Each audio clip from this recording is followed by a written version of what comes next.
Mr. Pip. I'm Mr. Pip. What's your business? My business? Ah, yes, I'll explain my business by your leave. Do you wish to come in? Yes, I wish to come in, master.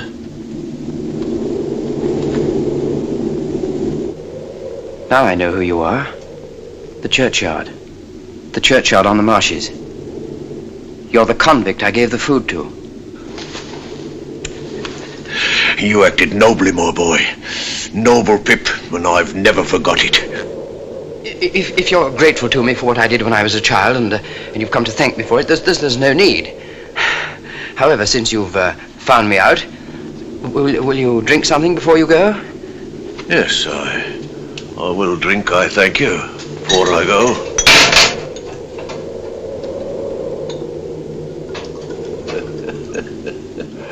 I've been a sheep farmer, away in the New World, in New South Wales. I hope you've done well. I've done wonderful well. I'm famous for it. Oh, I'm very glad to hear it. I hope to hear you say so, dear boy. But you've done well too, eh? Yes, I've done quite well.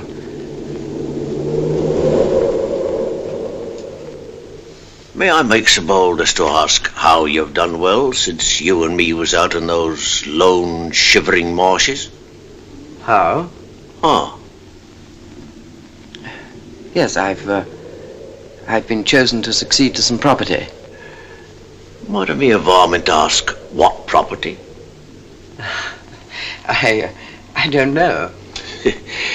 Might it be a varmint to ask whose property? I don't know. Could I make a guess, I wonder, at your income since you come of age? As to the first figure now. 5?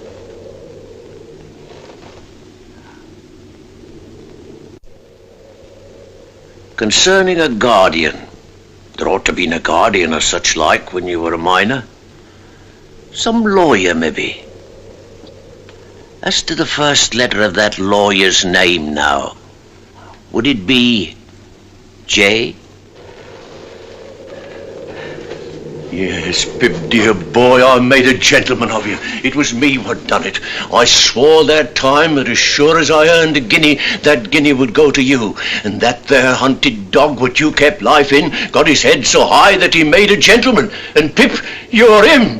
Why, I'm your second father, Pip, and you're my son. Never a soul in it but me own self and Mr. Jaggers. Was there no one else? No, who else should there be? Well, where are you going to put me, dear boy?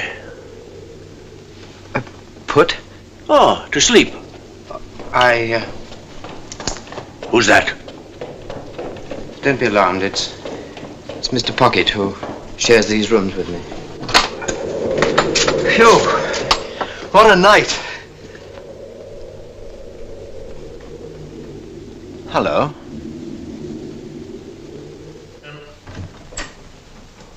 You can go now, Molly. Now, Pip, be careful. I will, sir.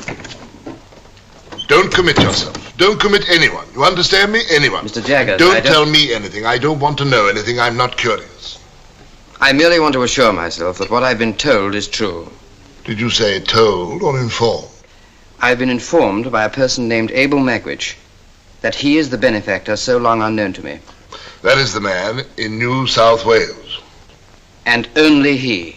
And only he. I'm not so unreasonable, sir, as to hold you at all responsible for my mistakes and wrong conclusions. But I always supposed that it was Miss Havisham. As you say, Pip, I am not at all responsible for that. Yet it looked so like it, sir. Not a particle of evidence, Pip. Minded him that if ever he should present himself in this country, it would be an act of felony, rendering himself liable to the extreme penalty of the law. He has enemies here who would not hesitate to inform on him. I see.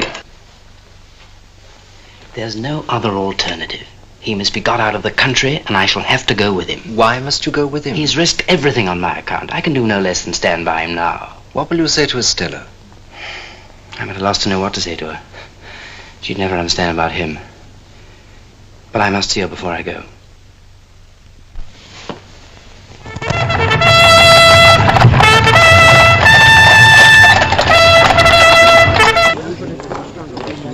Ah, just come down? Yes. Beastly place, your part of the country, I think.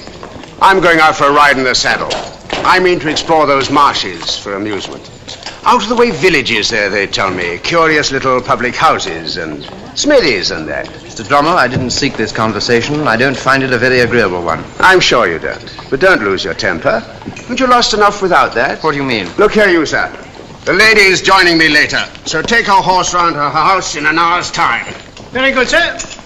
And don't forget to tell the waiter I don't dine, because I'm going to dine with the lady. Aye, aye. Come in. What wind blows you here, Pip?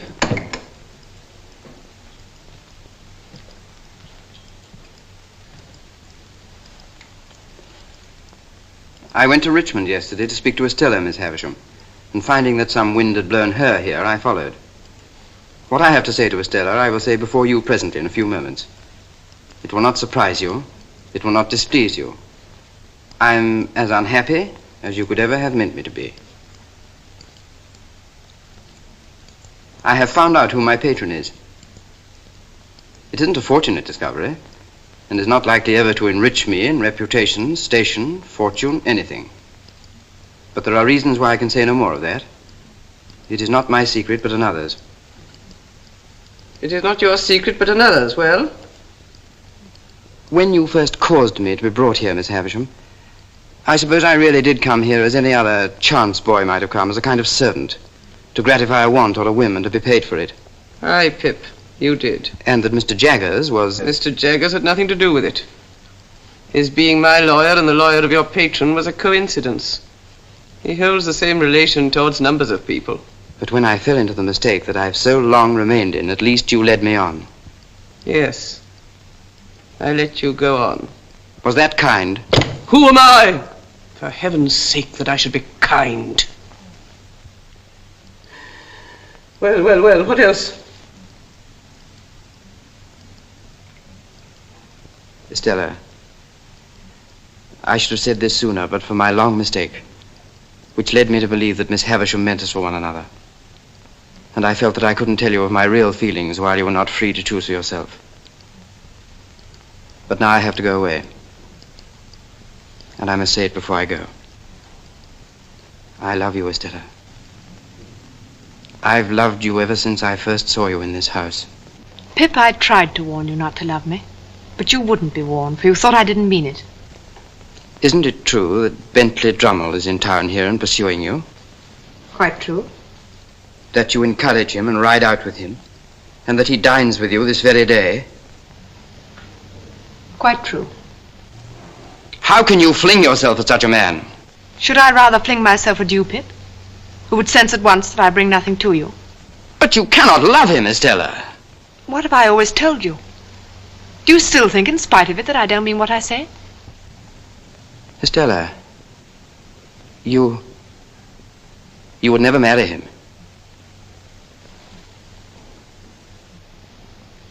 Why not tell you the truth? I am going to be married to him.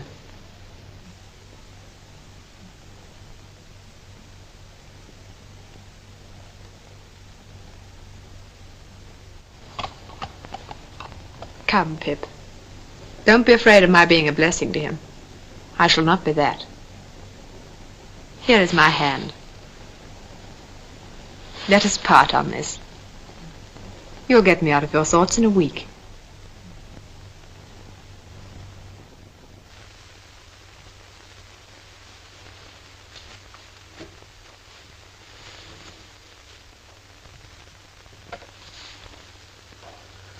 What have I done? What have I done?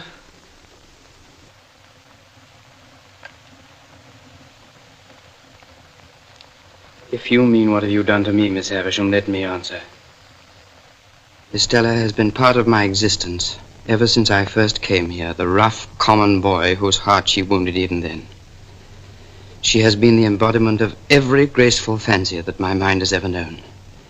To the last hour of my life, she cannot choose but remain part of my character.